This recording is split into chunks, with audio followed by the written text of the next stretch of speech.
Kota tanpa buku.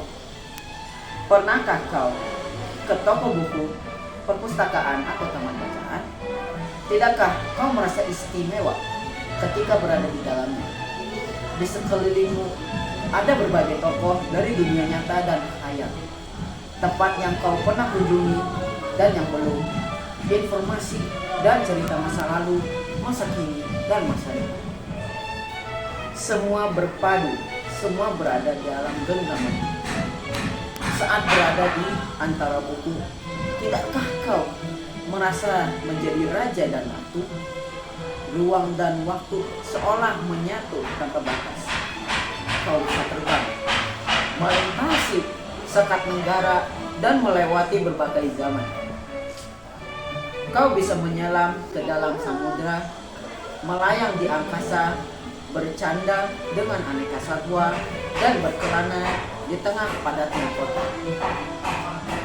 Kau tahu, buku adalah jendela dunia, kunci pengetahuan, dan pintu wawasan. Muhammad Hatta, sang proklamator, berkata, "Aku rela dipenjara asalkan bersama buku, karena dengan buku aku bebas."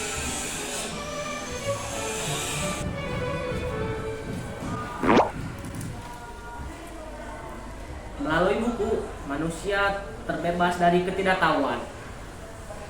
Tempat-tempat yang memenuhi buku adalah harapan berkembangnya pengetahuan dan wawasan. Apa jadinya jika kota tanpa buku? Pantaskah dia disebut kota?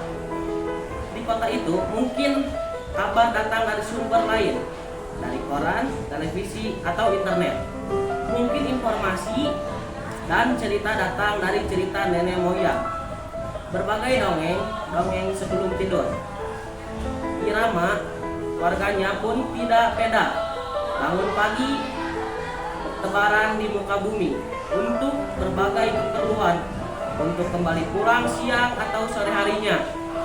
Setelah itu, mereka berangkat, tidur, dan memulai hari-hari berikutnya. Semua serupa.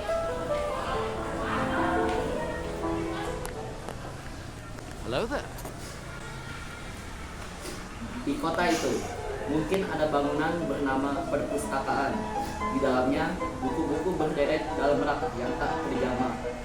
Tiada tangan meraih dan membuka halaman demi halaman dengan sukacita. Mungkin juga ada tumpukan buku di sudut-sudut sekolah yang sepi dan berdebu. Jarang dikunjungi, jarang dibaca. Buku-buku di sana teronggok tanpa nyawa. Bagaimana dengan kotamu? Mungkin kau tinggal di tengah kota yang megah atau di gang sempit, di desa terpencil, di sisi pesisir, atau di kaki gunung. Adakah perpustakaan, taman bacaan, atau toko buku di dekat rumahmu?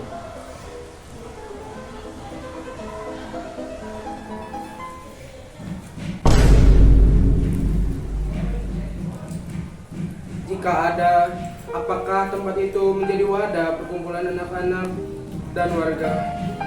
Menjadi pusat perkembangannya wawasan dan pengetahuan? Atau hanya menjadi pajangan? Maukah kau menjadi orang yang menghidupkannya? Kau bisa mengunjunginya dan mengajak teman-teman membaca dan berbagi cerita di sana. Jadikan tempat itu sumber kegembiraan dan pengetahuan.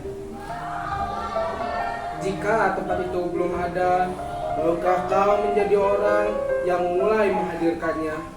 Kau bisa memulainya dari sebuah sudut di teras rumahmu. Ajak teman-temanmu mulai langkah baru. Jangan biarkan waktu berlalu tanpa buku. Siapapun dirimu, bersahabatlah dengan buku. Dia akan menjadi teman setiamu sepanjang waktu.